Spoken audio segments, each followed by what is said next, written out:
You know as well as I do. It's in the eye of the photographer making it all happen. Well, listen, Barry, I was at town meeting last night, and I Yep. just thank you for agreeing to tell us a little bit about your thoughts Okay. and feelings on what went down. Yep.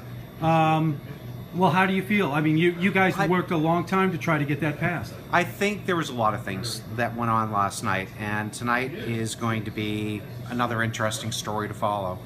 Last night I was happy to see the fire station went through. I was happy to see the hospital went through. These are all very critical things for our community, and they were virtually unchallenged. And that's a great thing. These are services that we vitally need to have here at this point.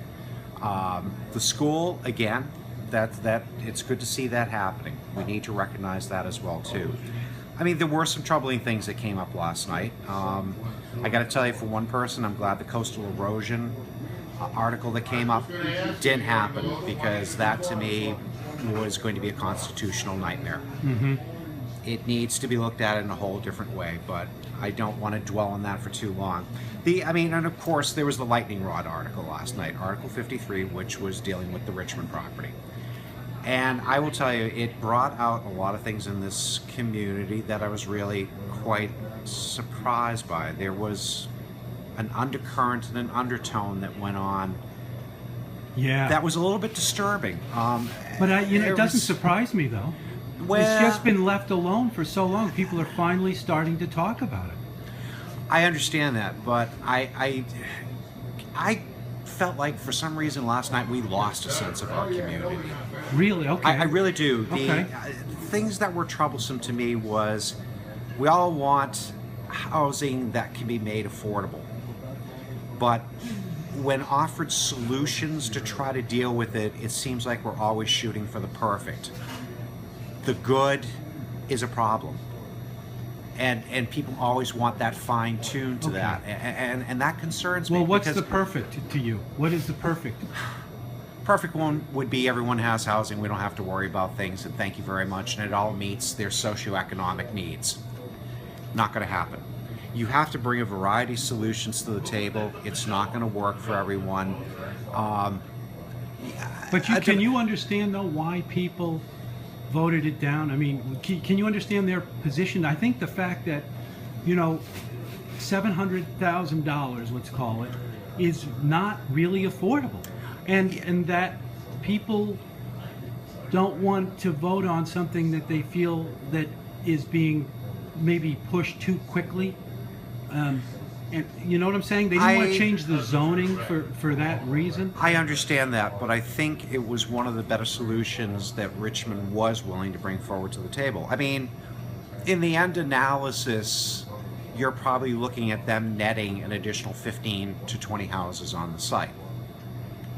They have a right to develop that property to begin with. Absolutely. There's no question in my mind about it. And do they even have to consider making housing affordable for anyone? No. No.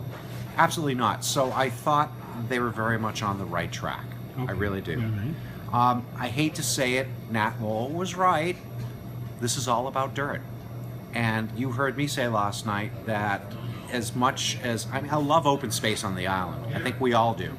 But it comes at a cost. Because every time we now acquire a new piece of open space, the cost of the land underneath what's on the tax rolls goes up. For a property owner like you or me, that's beautiful. Our houses just went up in price. Yeah. But the baseline cost for doing business in that market nowadays is $650,000 at an entry minimum. But what is it? You can't tell. I mean, you know what's going to happen, and I think somebody touched on that when they said somebody from off island. Most people from off island are going to look at this as a good deal, and to help pay their mortgage, they're going to put renters in there, people that need renting, right? It's a possibility. It is, isn't it? It is. I will not disagree with you that is a possibility. But will it happen across the entire spectrum of that project? No. Right. No. And there you go. Perfect would be, yes, everyone here gets their chunk of housing that's affordable. That's perfect. Right. Good will be, my God, we were able to take what they had and maybe capture 70, 80% of it, 60%, because you know what? Someone actually in that audience did get up and say that last night. They said, you know what? maybe it's not for everyone, but as for a certain and this amount. was a person who lives here, works here, who's a part of our community. Right. And if we could accomplish that, I'm going to challenge you. Is that such a bad thing?